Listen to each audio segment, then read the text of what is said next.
おしさん、もちもちしとる食べ物好きですか？おはようさんです。こままるです。こままるは大好きです。ついでにもちもちしてそうなキャラクターも好きでして、それらを合わせたら最高なんや思いまして食っていこう思います。用意するもの、上新粉 100g、お砂糖 75g、お塩 0.5g、お湯 150g、もちとり粉適量、食紅適量以上です。マグカップか何かにお湯と適量の食紅を入れ溶かしておきます。耐熱容器に上新粉、お砂糖、お塩を入れ泡立て器でしっかり混ぜておいてください。そこにお湯を入れ日頃の鬱憤をぶつけるつもりでよく混ぜこねます。ラップをして600ワットの電子レンジで2分加熱し全体が馴染むように混ぜ合わせ、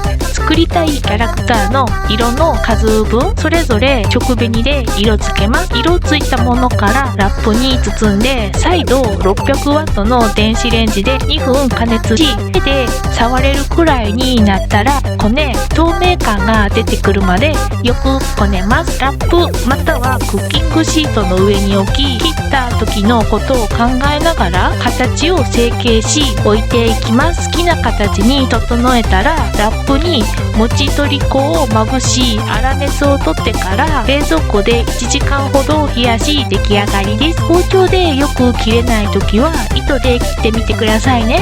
どうかな？ぶっつけ本番行き当たりばったりでこままるも作ってみたからうまくできてるかめっちゃ不安ではあんねんけど、切るところまでおもろいからよかったら作ってみてね。ここまで見てくれてありがとう。また次の動画で会えたらええね。